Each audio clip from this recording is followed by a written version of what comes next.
Hello everybody, Frankie Day here from Frankie Day Models. Okay fellas, the topic of the video this evening is spring build video number 1 for the HK B-25J Mitchell bomber. Okay guys, I've been fiddle-faddling around this thing for a good day or two. I got pretty much all together in the sub-assembly wise. I haven't painted or primed anything yet. I still have a whole bunch of interior parts need to be installed inside the build before all that does begin. So I'll probably be on that right after this video and try to get some pictures posted on the Airfix modeling page on Facebook. Okay, thus far on the construction of it, I got some stills right behind me. We'll go right through it and we'll take a look at the model as of now, as it is, as pictured on the stills behind me. This build's very fast, guys, very fast. And like I say, there's ordered to be a decal set for it. The name of this bird is going to be Heavenly Body. And I got those on eBay. I think they wanted about with shipping, everything, pretty close to around $19, something like that. And I'm gonna go ahead and see if I can try to look up and try to find me some window cockpit mask for this, because I don't want to put no tape on it and start cutting in between the lines and stuff. Like I say, you get off there, you screw it up. And believe me, a model of this cost and with a fidelity of detail in it, you don't want to screw it up. So no matter how much it costs out of your pocket extra to get it done right, that's how it's got to be done. So far I'm sold on decals and a cockpit mask set for this. The landing gear, the undercarriage, I was kind of messing around with it a little bit. I don't know.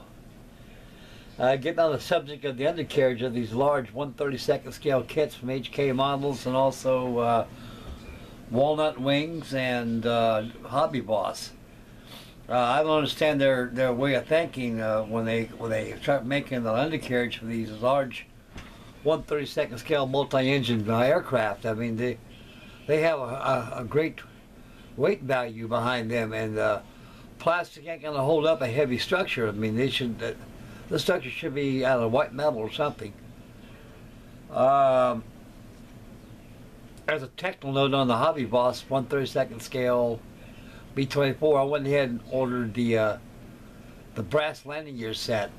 Now Nigel's modeling bench, Nigel is a pretty good conduit to this kit, to the B-24 Liberator, so he always posts, he always pastes down below websites where to go get these things, and so, like I say, if you guys want to find out where to get these things set, go to Nigel's modeling page, and he'll lead you all the way on getting aftermarket parts for these large 1/32 scale kits. As mentioned about 2 minutes ago, I'm sold on getting the decals. I got that, they're on their way. And I'm going to look around for some cockpit masks. And if I can find the landing gear set for this, I'm going to go ahead and order those too, because I'm quite certain I might be needing that. And we'll see. We'll see. And if the undercarriage does not work too good on this thing, it's flimsy flomsy, I'm going to pull it out and abort the build until I get the landing gear set for it. But I think the plastic landing gear set for this Mitchell bomber will be okay.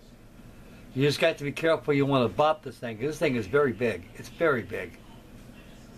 It's about the size of the Guillo's balsa would be B-25J they did back in the 1970s. Okay, we're going to go ahead and take this camera right here. We're going to sneak in behind me and have a little sneak preview of the sub-assemblies and get back to me, and I got something I want to show you. Okay, fellas, we're going to take this camera right here. I know this camera is always friendly. It's always served me very well as long as I have this. Okay, guys, try to get this thing centered right so you can see it.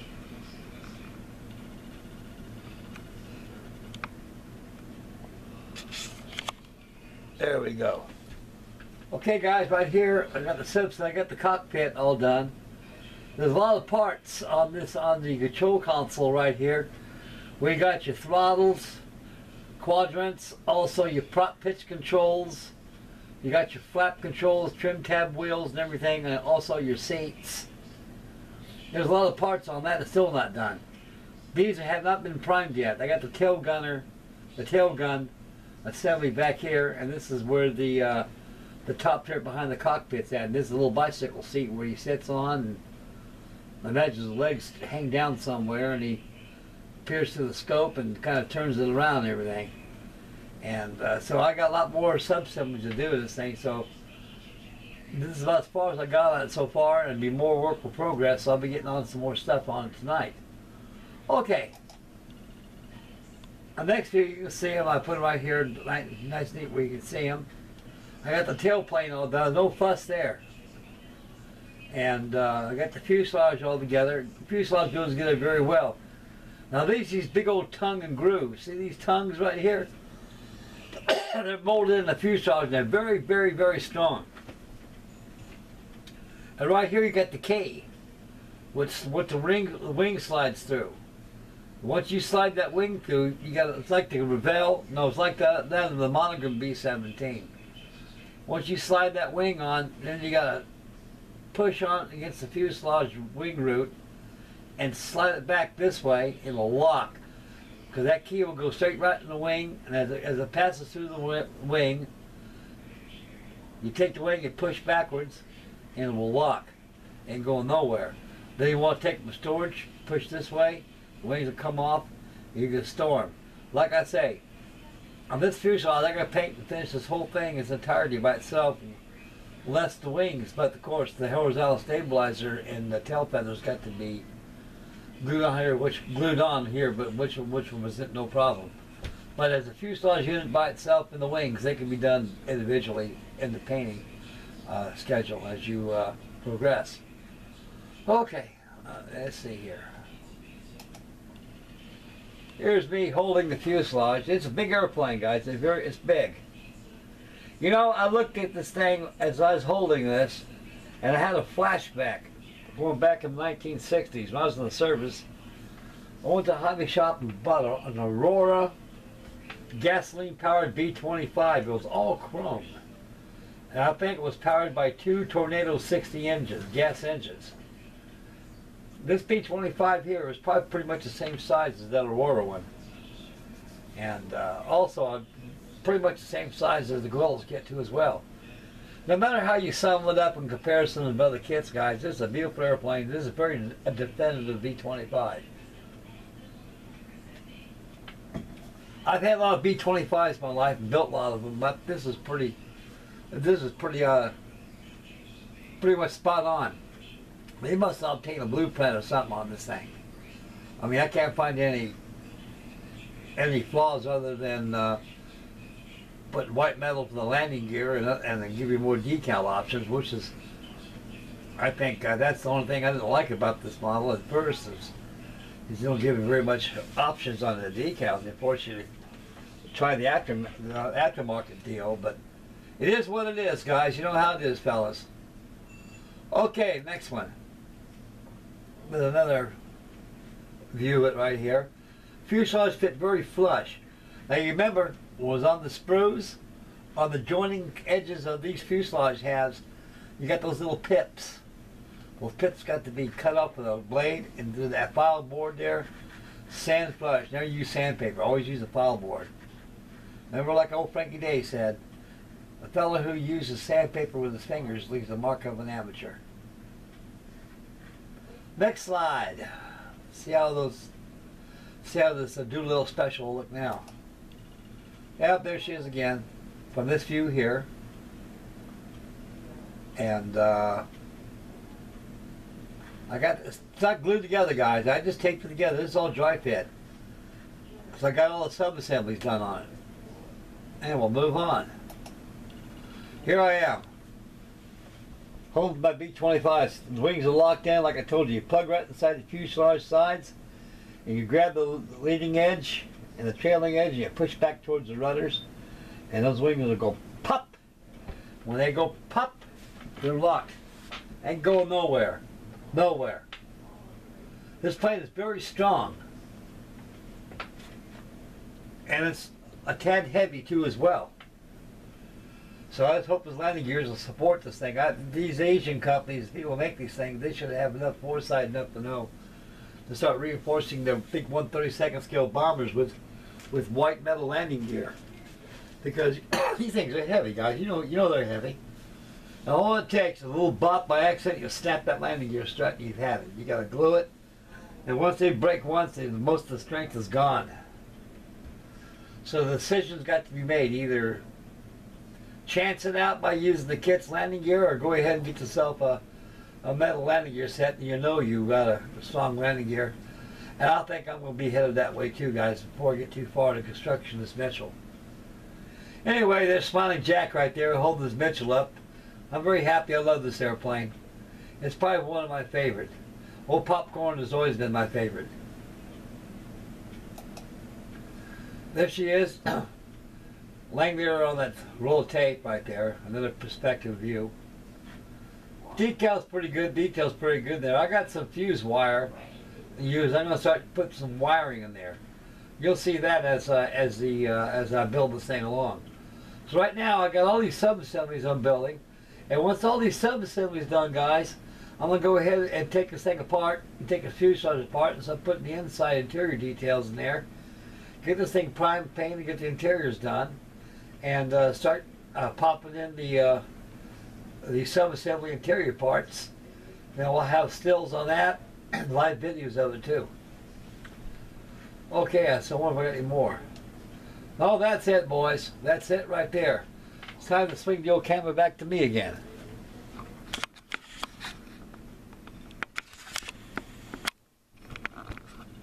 Okay, here I am. Okay. Got excuse this camera, guys. This camera's kind of acting up on me a little bit. There, I got it now. Okay. This is the completion of build report number 1 on the HK 1/32 scale B-25J Mitchell bomber. Now, here's what I want to show you. I went down to Smitty's hobby shop to get me a load of paint. Get me some more paint. He goes, Frank, we got some new stuff coming in now. Oh, beautiful. Is that Hellcat came in yet? Brush says, nope. That probably won't be due around July or June or August, somewhere in the latter part of the year. We'll get that. It'll be on its way here. But I got this here. This is the new 1/48 scale Airfix Blenheim bomber. The Benheim. Now I look at this kit, it reminds me of the 1/72 scale Bomber Command Group build that Martin hosted on. And it's all, the paint schedule on this is pretty much, it's pretty much what was on the 1/72 scale one. It's either all black as a night bomber, or black undersides, night black undersides with dark earth and dark green. I like that black. That black really popped out, especially with the white washes and such. So I'm going to make another one of these. It'll be the twin brother of the Blenheim bomber I did for Mr. Martin Lamott's Bomber Command Group build. I got that going. Okay. Like I said, that completes video number 1 for the spring build of the HK-B-25 bomber. I have another video of this posted probably. I'm going to shoot for Tuesday evening. I'll have another video of this. By that time I should have a lot done. Because by tomorrow I'm going to start laying on the paint in this thing. So I get the primer done on this thing. And so I get some pictures posted on the Airfix modeling page on Facebook. Okay. Well, Frankie Day's going to be having some hangouts coming your way, guys. Things are starting to work very well for me. And been thinking about taking my wife off oxygen. You know what that means, don't you?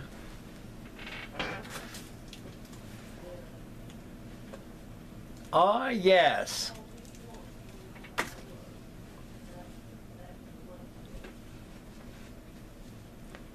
But I'll keep it down. This room here, I can shut this room down and no smoke can go out there anyway. But I haven't smoked in here since she's been in oxygen and I will not do it. And so, rules are rules. I always obey orders. Okay, that's the end of this video for tonight, guys. And first of all, I'd like to thank everybody for your wonderful candor and your most beautiful replies on my last postings I've been doing between North Glove, and the Mitchell here. Mrs. Day's doing good. Frankie Day's doing good. My mojo is starting to rise like biscuits on the oven, and I'm getting all pumped up and primed, ready to go. I got my Airfix 1/32 scale. Not Airfix 32, I mean my Revell Spitfire going for Mr. Warren Blanch's and my Buddy Group build. So this Mitchell's going to inspire me to get hot and get that thing finished up. So stay prepared and stay posted for video number 2 of the build of the Mitchell. I actually have some more cells and some more progress done on this thing. I figured this is about a 4-week kit. It'll take me about a month to build. If I work on this thing 5, 6, 7 hours a day, which I have been doing thus far, clean parts, make sure the thing fits good before I start putting it together. This is about a good 30-day build for me. Now, if you want to nurture the build, you take as long as you want to. I've seen guys take stuff like this and build 3 or 4 years on it, and it comes out beautiful. But that's too goddamn long time, fellas. That's like tinker here, tinker there, and put it away, and get lost for about a couple weeks, and go back and get back on it again, and do the same thing. So I know they made to enjoy the build, but that's way too long on something that can be done in 30 days. Plus, you got more builds coming this way, so you got to keep your production line going. Okay, make mama happy. Take care of your babies. Take care of your finances. Spend wisely. Stay focused on the road when you drive. And take care of yourselves. This is a beautiful year.